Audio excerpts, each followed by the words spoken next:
এসটিএফের অস্ত্র উদ্ধারকে কেন্দ্র করে চাঞ্চল্য। গোপন সূত্রে খবর পেয়ে আনন্দপুরে অভিযান চালানো হয় এসটিএফ এর তরফ থেকে এবং উদ্ধার করা হয়েছে 9mm পিস্তল সহ 10টি আগ্নেয়াস্ত্র। ইতিমধ্যে দুজনকে আটকও করা হয়েছে। এর আগে শিয়ালদায় অস্ত্র উদ্ধার করেছিল এসটিএফ। সেই সঙ্গে অস্ত্র উদ্ধার হয় ক্যানিং এর জীবনতলা থেকেও। আর এবার আনন্দপুরে অভিযান এসটিএফ এর, উদ্ধার হয়েছে 9mm পিস্তল সহ 10টি আগ্নেয়াস্ত্র। এই ঘটনায় পুলিশ ইতিমধ্যে দুজনকে আটকও করেছে। শহর কলকাতায় ফের অস্ত্র উদ্ধারকে কেন্দ্র করে চাঞ্চল্য। গোপন সূত্রে খবর পেয়ে আনন্দপুরে অভিযান এসটিএফ এর।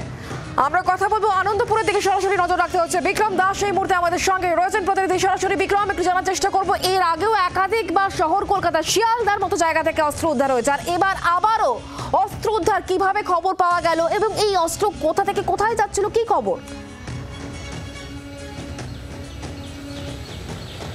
দেখো, শহর কলকাতায় ফের বেআইনি আগ্নেয়াস্ত্র উদ্ধার হলো। এবার আনন্দপুর থানার অন্তর্গত নোনাডাঙ্গা এলাকাতে, সেখান থেকেই কিন্তু এই আগ্নেয়াস্ত্র উদ্ধার হয়েছে। এই মুহূর্তে আমরা কলকাতা পুলিশের স্পেশাল টাস্ক ফোর্সের যারা আধিকারিকরা তাদেরকে দেখতে পাচ্ছি যে যেই আগ্নেয়াস্ত্রগুলি উদ্ধার হয়েছে সেগুলিকে বাজেয়াপ্ত করা বা সিজার করার প্রক্রিয়া চলছে, এবং তার সঙ্গে সঙ্গে একজন মহিলা এবং একজন পুরুষকে দেখা যাচ্ছে। এই দুজনকে কিন্তু একেবারে হাতে নাতে পুলিশের তরফ থেকে প্রথমে আটক করা হয়, কারণ এসটিএফ এর কাছে আগে থেকেই গোপন সূত্রে খবর ছিল যে এখানে অস্ত্র চালান করা হচ্ছে, এবং সেই অনুযায়ী তারা সেখানে ট্র্যাপ করে।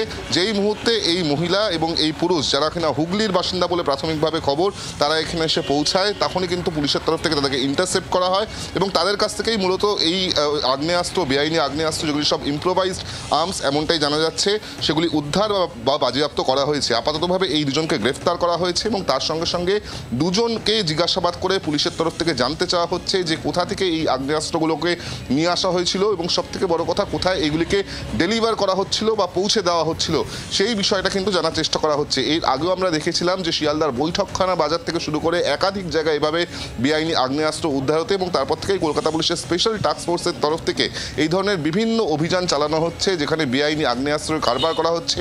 সেই অনুযায়ী তারা এই আনন্দপুরে নোনাডাঙ্গা এলাকায় এসে পৌঁছায়, যেখানে থেকেই এই দুজনকে হাতে না হাতে গ্রেফতার করে পুলিশ আধিকারিকরা, এবং তার সঙ্গে সঙ্গে আমরা যেটা দেখতে পাচ্ছি, একটার পর একটা যে আগ্নেয়াস্ত্র সেগুলোকে কিন্তু এভাবেই সিজ করা হচ্ছে বা সিজার করা হচ্ছে, এমনটাই আমরা জানতে পারছি। আপাততভাবে দুজনকে আগামীকাল আদালতে পেশ করা হবে পুলিশের তরফ থেকে, এবং সেখানে এসটিএফ তাদেরকে নিজেদের হেফাজতে নেওয়ার জন্য আবেদন জানাবে, কারণ এই দুজনকে জিজ্ঞাসাবাদ করে পুলিশ বা তদন্তকারীরা জানতে চায় যে এই গোটা আর্মস র্যাকেটের নেপথ্যে আরও কারা কারা রয়েছে, কারা কারা তাদের কাছে কমপ্লিসিটি রয়েছে, যুক্ত রয়েছে, এবং সবথেকে যে বড় প্রশ্ন তা হলো যে এই আগ্নেয়াস্ত্র তারা পেল কোথা থেকে এবং কোথায় তারা পৌঁছে দিচ্ছিলেন, সেই প্রশ্নের উত্তর খোঁজার জন্য এদেরকে জিজ্ঞাসাবাদের প্রয়োজন রয়েছে, এমনটাই এসটিএফ সূত্রের খবর।